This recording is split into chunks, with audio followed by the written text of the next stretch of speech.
감사합니다. 하나님께서 기뻐 받으시는 향기로운 찬양의 제사가 되었을 줄로 믿습니다. 오늘 우리가 읽은 이 본문에는 예수님을 만난 두 사람이 등장을 하고 있습니다. 한 사람은 바리새인인 시몬이라는 사람이고, 또 한 사람은 이름은 소개되어 있지 않은 죄를 지은 한 여자입니다. 죄인인 한 여자라고 소개하는 것은 당시에 일반적으로 창기를 뜻하는 표현입니다. 평소에 사람들이 볼 때 이 두 사람 중에 누가 복받은 사람이라고 생각했을까요? 당연히 시몬입니다. 바리새인은 종교적인 지위로 보거나 사회적인 신분으로 보거나 또 경제적인 면에서나 이 창녀와는 비교할 수 없는 사람입니다. 그러나 성경은 오늘 죄인인 이 한 여자에게 오히려 주목하고 있습니다. 오늘 본문에 의하면 이 창녀가 오히려 하나님이 사랑하는 자요 복을 주실 사람입니다. 바리새인인 시몬은 오히려 책망받는 사람입니다. 이 차이가 어디서부터 왔을까요?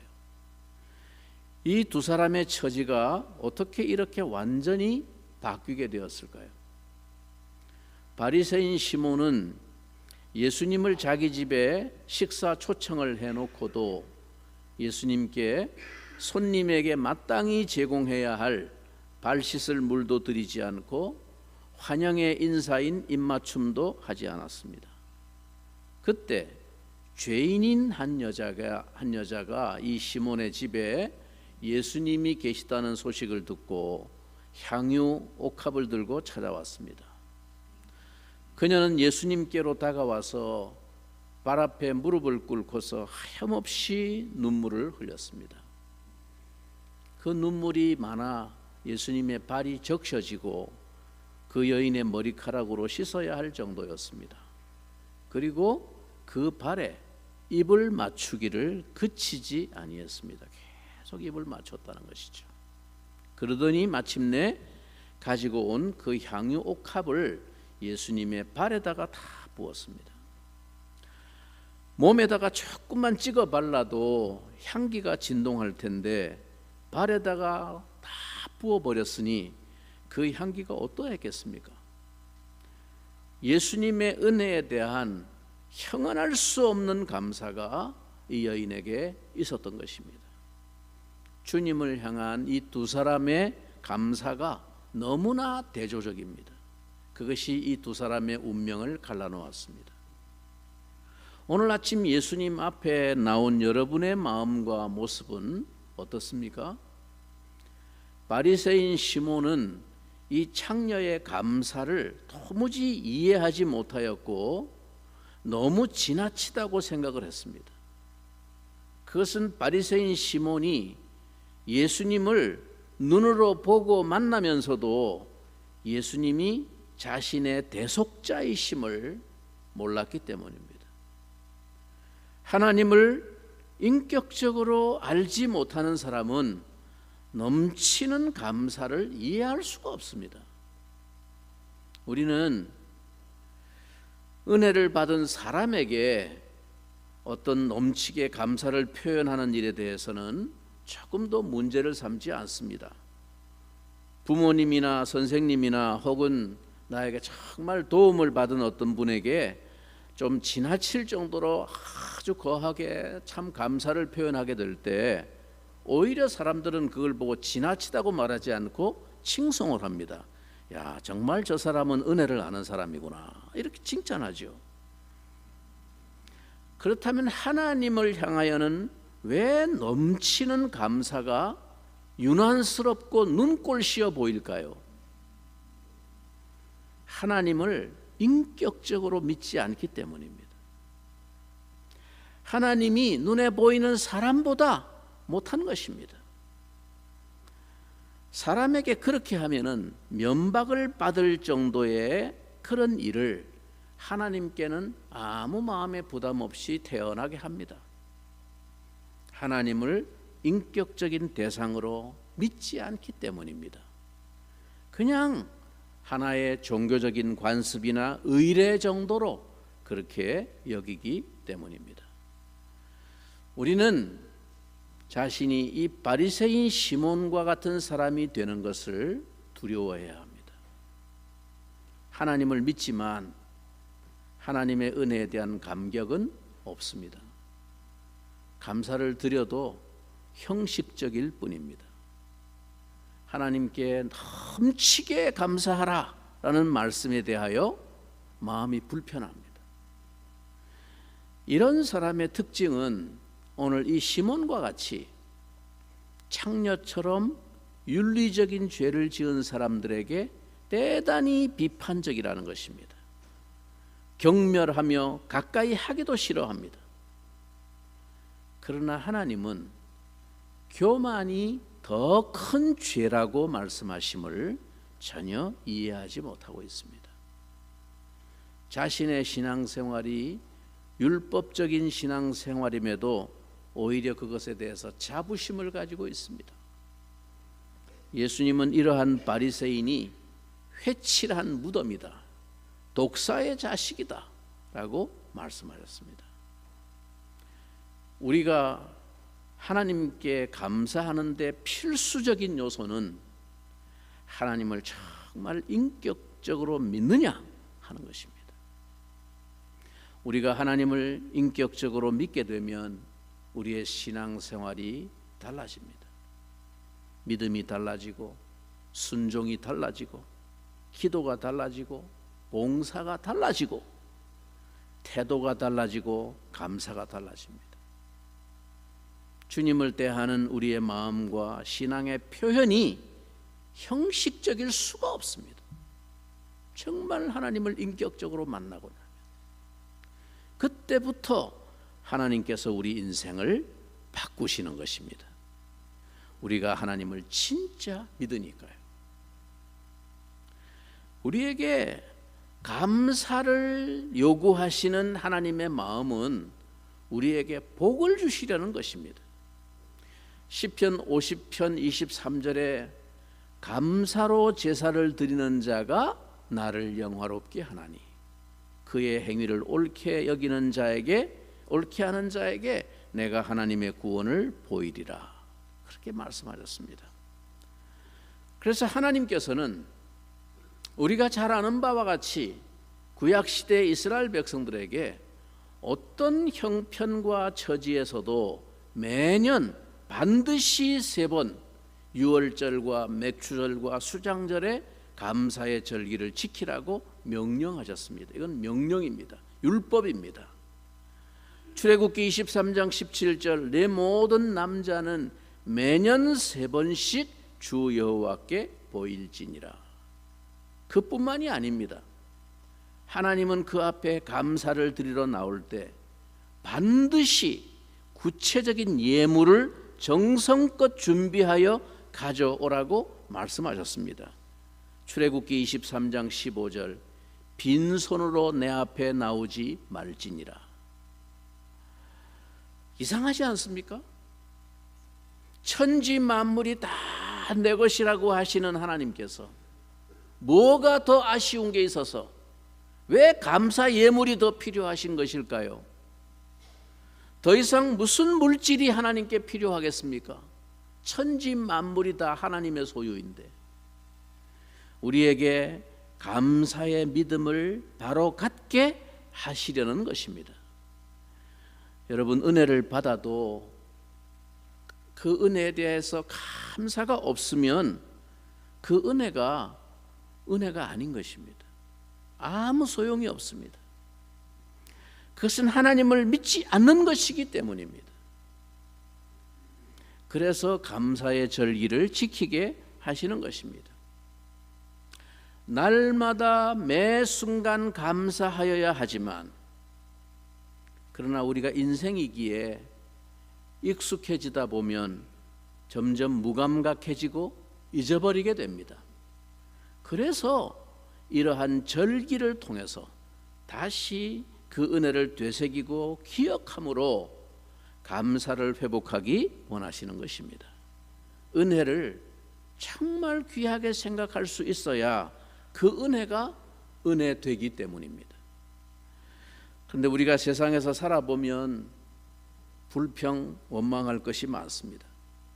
사람들이 살아가는 형편이 너무 다릅니다. 각기. 그래서 어떤 사람들을 보면 다 잘 되는 것 같기만 한데 나는 일이 잘 안 풀리는 것 같아요. 왜 나만 힘들까? 언제까지 이렇게 나는 힘들게 살아야 할까? 나만 유독 여유가 없는 것 같고 일이 안 풀리는 것 같이 생각이 됩니다. 그래서 감사가 안 나옵니다. 그러나 여러분, 그 마음에 시온의 대로가 있는 자는 복이 있습니다. 그 마음이 날마다 하나님께 연결되어 있습니다. 하나님을 보면서 삽니다. 우리 영혼이 하나님의 나라를 보면 불평할 것이 아무것도 없어집니다. 어려운 곳에서 하나님의 나라를 위하여 고생하다가 주님을 만나는 것이 더 큰 상급이 있음이 깨달아지기 때문입니다. 이 사람이 바로 천국 잔치에 참여할 자입니다. 그래서 감사는 그가 정말 천국 백성인지 아닌지를 구분해주는 너무나 중요한 표징입니다. 정말 감사가 있는가? 감사가 나오고 있나? 그게 그 사람이 정말 하나님의 백성인지 천국 백성인지 아닌지를 구별해주는 가장 핵심적인 증표라는 것입니다. 여러분, 혹시 인생의 고난과 어려움 가운데 있습니까? 인생의 고난 가운데 있을 때야말로 정말 감사의 기적이 필요한 때입니다. 여러분 잘 아시는 다윗은 사울 왕으로 인해서 모든 것을 한순간 다 잃어버렸습니다. 장군의 지위도 뺏겼고 가정도 뺏겼고 제사장에게 나아가 예배를 할 수도 없고 친구들도 곁에서 다 사라졌습니다. 다윗은 사막 바람이 시도 때도 없이 사방에서 불어닥치는 의지할 데 없는 광야로 쫓겨나서 동굴 하나에 들어가 몸을 눕히고 눈을 감았습니다. 어두컴컴한 동굴 속에 앉아있는 다윗을 여러분 한번 상상해 보십시오. 아무도 없습니다. 세상 천지 어디에도 마음 놓고 찾아갈 데가 없습니다. 그래서 광야의 동굴 속으로 피신하여 왔습니다. 그리고는 혼자 남았습니다. 쫓아오는 군사들을 피하여 굴 속에 들어간 다윗이 지쳐서 그냥 벌러덩 누워 있다가 일어나서 무릎을 꿇고 다시 하나님을 생각합니다. 그리고 얼굴을 땅바닥에 대고 그 하나님을 생각하며 기도를 시작했을 때 눈물이 쏟아졌을 것입니다. 자기 처지를 생각할 때. 그런데 그때 다윗의 영혼의 시온의 대로가 연결되었습니다. 그때 하나님을 바라보며 그 영혼에서 터져나오는 고백의 기도를 드린 것이 시편 57편입니다. 여러분 오늘 돌아가시면 시편 57편을 다시 한번 꼭 읽으면서 묵상해 보기 바랍니다. 하나님이여 내게 은혜를 베푸소서. 내게 은혜를 베푸소서. 내 영혼이 주께로 피하되 주의 날개 그늘 아래에서 이 재앙들이 지나가기까지 피하리이다. 그렇게 울며 기도하는데 다윗의 마음이 이상하게 그때부터 뛰기 시작합니다. 그것은 하나님이 지금 나와 함께 하신다고 하는 믿음입니다. 들판에서 홀로 양을 칠 때도 그는 생각해 보니까 혼자가 아니었습니다. 하나님이 늘 함께 하셨습니다. 지금도 마찬가지라는 사실을 깨닫고 마음 깊은 곳에서 찬양이 터져나오기 시작했습니다. 하나님이여 내 마음이 확정되었고 내 마음이 확정되었사오니 내가 노래하고 내가 찬송하리이다. 내 영광아 깰지어다. 비파야 수금아 깰지어다. 내가 새벽을 깨우리로다.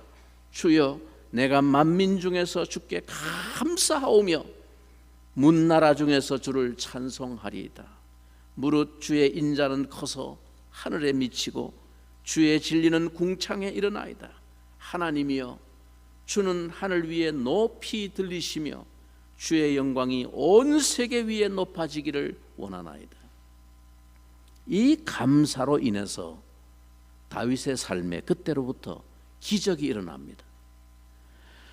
여러분, 은혜는 귀한 것으로 여기지 않으면 다 잃어버립니다.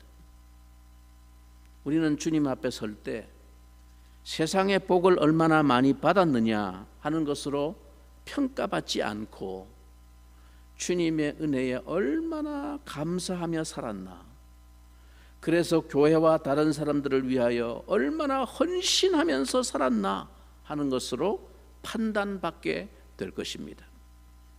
여러분, 우리가 두려워해야 할 것이 무엇입니까? 처음 믿을 때는 주님의 은혜에 감사하여 모든 것을 다 드릴 것 같았는데 시간이 흐를수록 감사의 증거가 별로 없다는 것입니다.